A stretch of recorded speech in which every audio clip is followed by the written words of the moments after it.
this is an article from it's written by Press from 6/28/22, and it talks about our good friend Lauren Bobert, who doesn't think the state is not supposed to direct what the church does, but the other way around, that the church should say what the government does.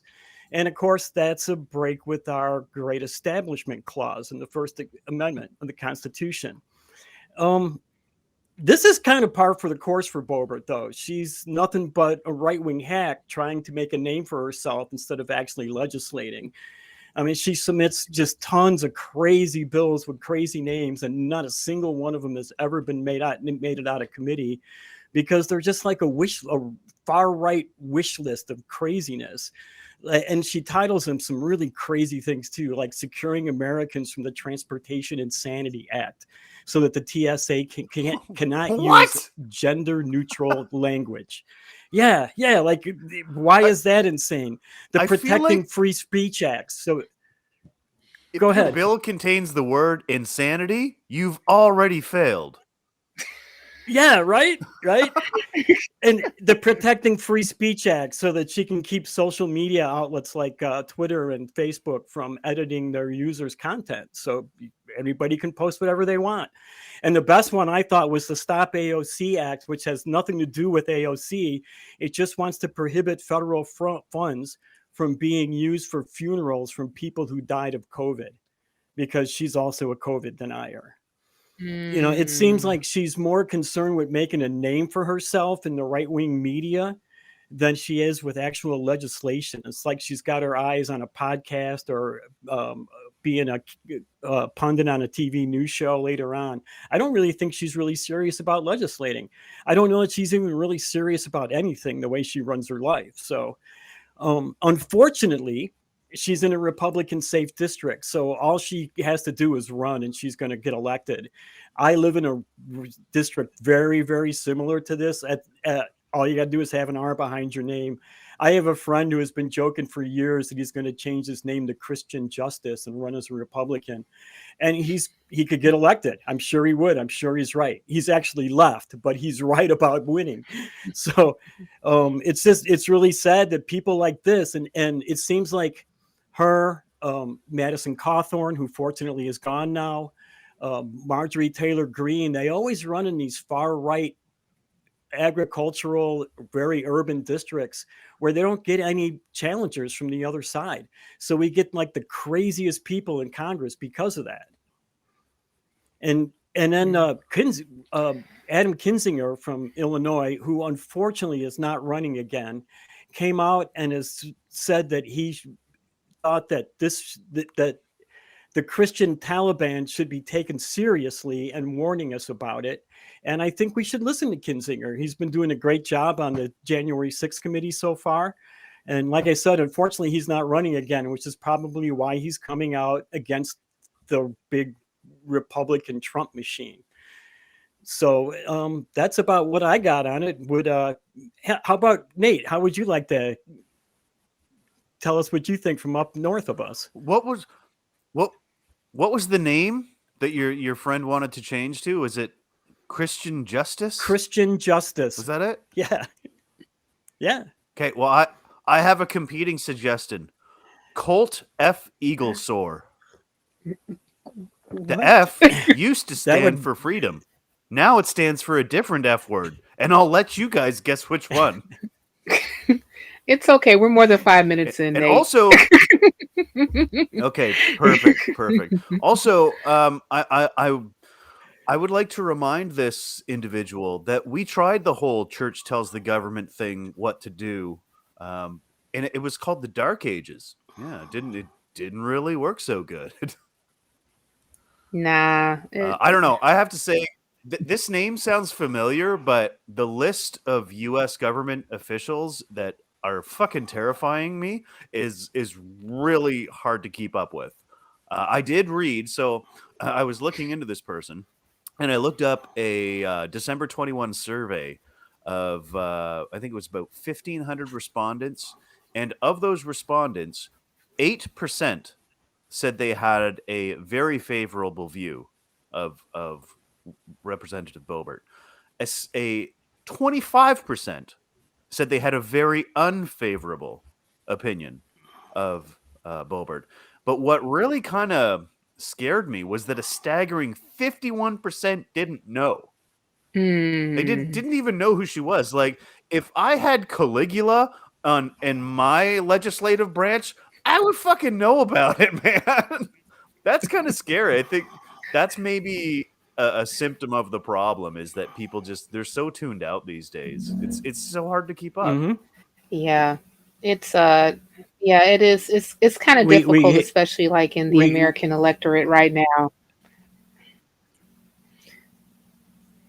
No, go ahead. What were you going to we say, have so Kelly? many of these guys on the right wing too that I was going to say just that we have so many people on the right now that people don't know who they are. Joe Biggs, Paul Gosar, Louis Gohmert, and these are people just as radical as Bobert is, and people don't know who they are. Mm-hmm. Bobert and Green get a lot of Mm-hmm. media attention, but we have these other guys who are just as bad, who are still trying to pass the same crazy legislation, who are still holding up real legislation to make our lives better. And we need to find out who these people are so we can get rid of them. Exactly. Cindy, you're Yeah. you're you're sitting over there looking at us going, "What?" So I would like for you to go ahead and chime in with your thoughts. So unfortunately, I knew Bobert already because she's, as you said, she's one of the lunatics on Trump's sides, repeating everything he says. Well, hold on, Uh, Cindy. Hold on. We don't know that she's a lunatic, okay? We're not familiar with her behavioral health status. What we can say is that she says pretty lunatical stuff. I don't even know if lunatical is a word, but I just made it one. But continue. We also know she's a bad cook. oh, is that so? Yes. It's not surprising. Anyway, like 7 years ago, I wrote something about politics, and I said that if the US doesn't change course, there will be a theocracy in 30 years. Mm, And in the last couple of weeks, I had the feeling that the GOP is trying their best to outspeed me, because at this rate, it's going to be 10 years and not 30 years. But so I'm not American. I don't know American politics as much, probably as some of you on the panel. But there are two things I can say. First is that this discourse she has, which has been common in the last let's say 6 months, um, it's a pathetic attempt at one single very tiny minority to impose their views on the rest of the population. Because, as we said in many previous episodes, religiosity in the US is reducing, slowly, but it's reducing, and more people are identifying as the nuns and ONE because they don't feel like they belong anymore to any religious affiliation. But the last grade of fascists are scared to death to become irrelevant and to become, um, yeah, irrelevant seems to me the really best word here, because they are scared to be something of the past and to not be taken seriously anymore. Uh, and so it's I feel from the outside, I feel like there's a race right now in the US with those crazy fascists trying to grab as much power as they can, uh, and with those three justices they've been managing to put on the SCOTUS, they've had pretty big wins. And on the other side, you have progressives who are trying to prevent them to do that, while they are all slowly dying, because conservatives are mostly old people in the US. yeah. So the question is, will uh, will those Christofascists manage to turn the US into a theocracy before they're all gone, basically? And the Yeah. second thing, much quicker, if you look at any metric to judge a society, secular countries fare much, much, much better than theocracies in the entire world. Right now, the US is called the richest third world country. That's something I've heard a few times in the last couple of weeks. And even like this, it's already very, very hard for a lot of people, like women, like black people, like black women, like LGBTQ people. A lot of minorities have a very hard time. So imagine what it's going to be if the US becomes effectively a theocracy. It's going to be a nightmare, not just for the US, but for the entire world. Yeah, it's very troubling at this particular time. Uh, for the simple fact of the matter is that not only do we have representatives in Congress right now that are legislating and introducing bills to the floor that says really crazy things, as Kelley pointed out. We have lifetime appointments that are backing up these particular ideologies. I know that we're going to get a little bit more into other SCOTUS decisions as we go along in the show, but I really wanted to go back to this whole notion about what Bobert said about being tired of this separation in church and state junk. She said this at a church called Cornerstone Christian Center. In it was, and she said that this is specifically what she said. I'm tired of the separation of church and state junk. That's not in the Constitution. It was in a stinking letter, and it means nothing like they say it does. Now, she was specifically talking about a letter that Thomas Jefferson wrote about I believe that he wrote it to another Baptist church where he talked about the wall. There has been a wall erected that's separating church and state. But it literally says in the very first clause that Congress shall make no law respecting an establishment of religion. In other words, that means that, and then this is according to the Supreme Court in a 1971 decision when they were actually clarifying what that statute meant. It was three basic meanings. The first one is that the law, whatever law that is going to be proposed, must have a secular purpose. It cannot be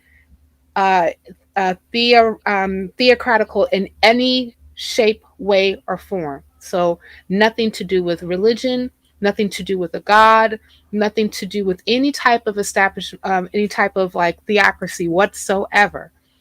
The second is that the law's primary effect must be neutral towards religion.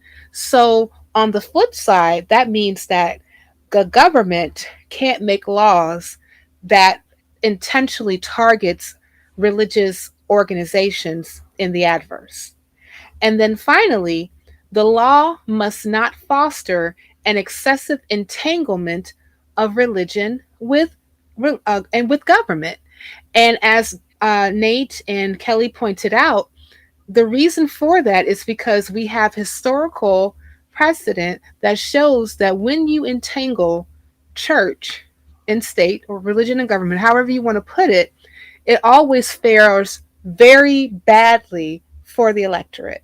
At Middle Ages, CC here at the Middle Ages, CC here when the Catholic Church had its tendrils and everything, you know.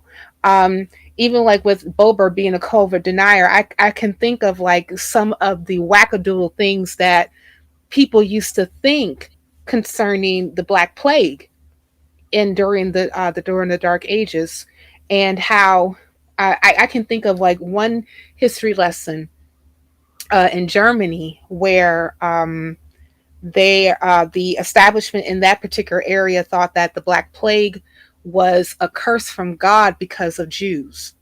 And so there was a sector in Germany at that time that they went in and actually killed like over 1,000 people because of this idea.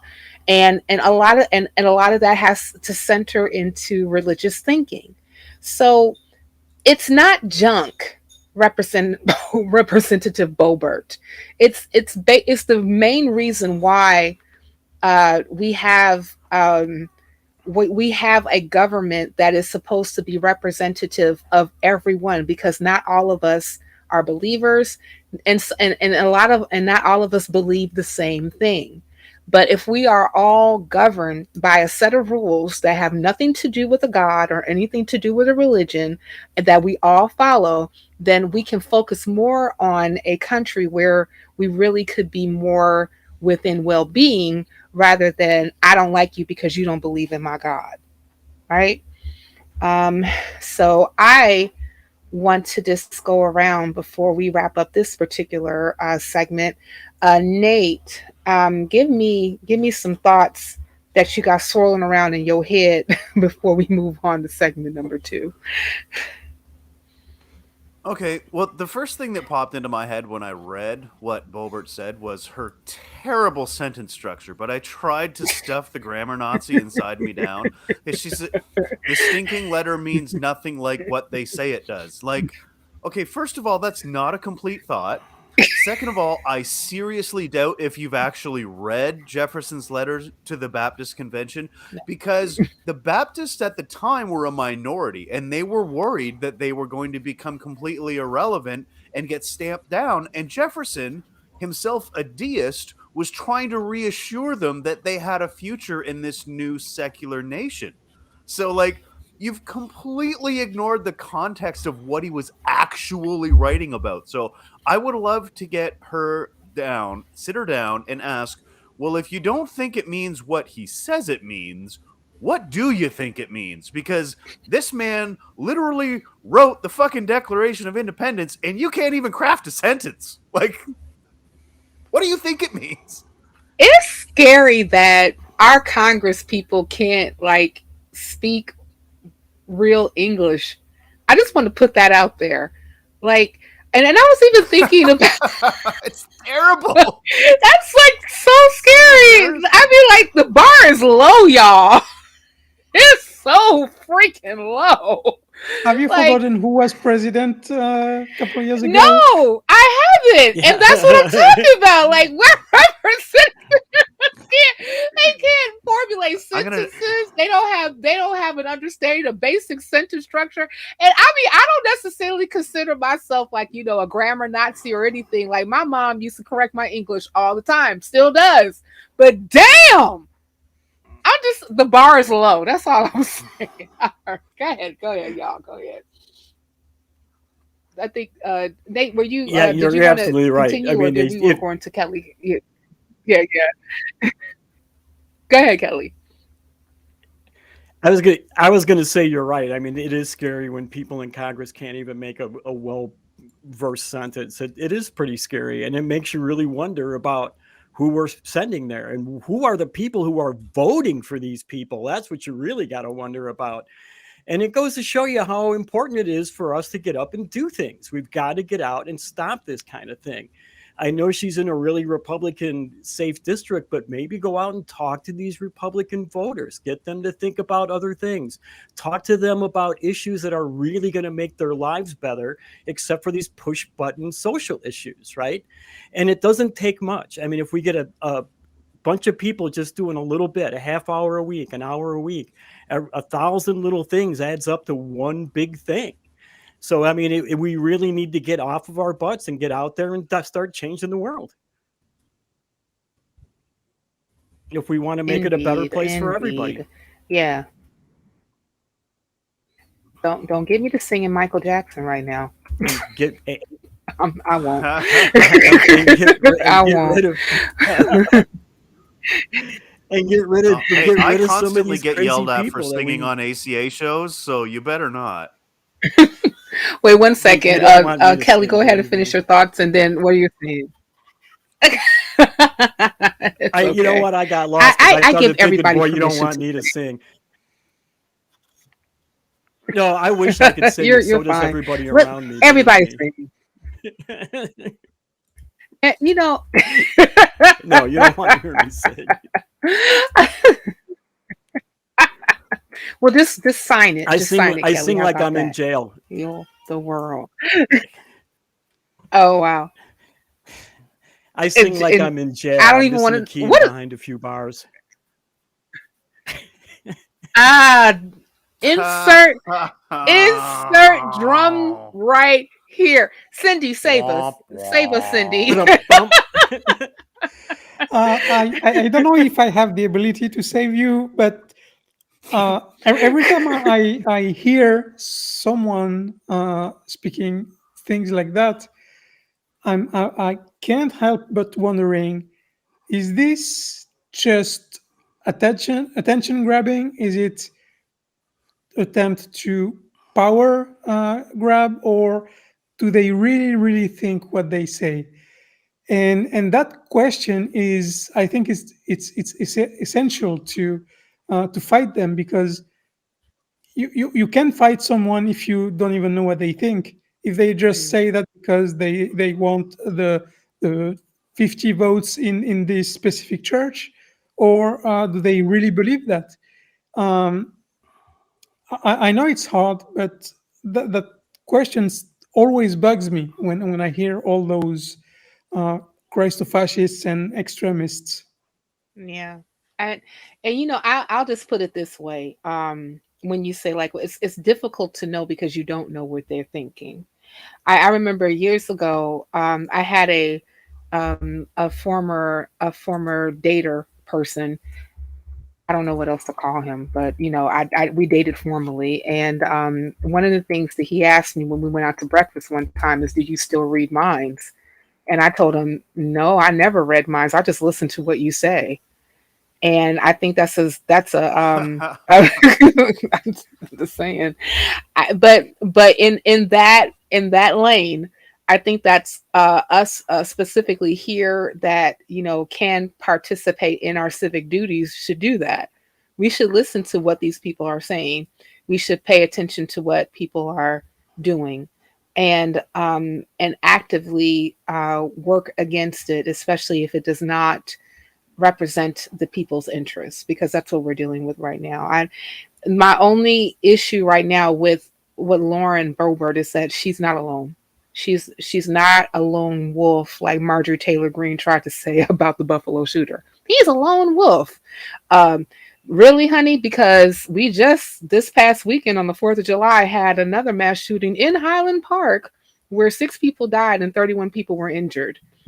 Same demographic of people, same high power capacity weaponry, and was about to do it again, but decided because he did not plan properly that he was just going to come back, and he got arrested. So this is not a lone wolf issue, and she is not a lone wolf, and there are plenty of people, unfortunately, that's within those positions that are trying to dictate what law looks like. And that's the thing that we all have to be aware of. Like, I think that Nate, you talked about 51% of the people who were surveyed didn't even know who she was, and that's not okay. We should be aware of who. That is very scary. That's extremely scary. We should not be in a position, anybody that is concerned about the country that you live in, where you don't even know who your representatives are. That's absolutely paramount. You got to know, because you got to know what they stand for, and especially if they stand for your interest. Right? All right. And as Maya Angelou said, when people show you who they are, believe them. Believe them. You got to do it in her voice, Nate, or it does not translate. I can't do it, or it might come off the wrong way. But if you want to do it, Cynthia, by all means. Okay, I'll try, and then we'll move on. How's it go? If you wait, say it again one more time. I just completely lost how I went. When people tell you who they are, believe them. Right. When people tell you who they are, believe them. That'll make it real, right? That'll make it real. That's making a promo reel. Love it. Getting that money. Snap, snap, snap, snap.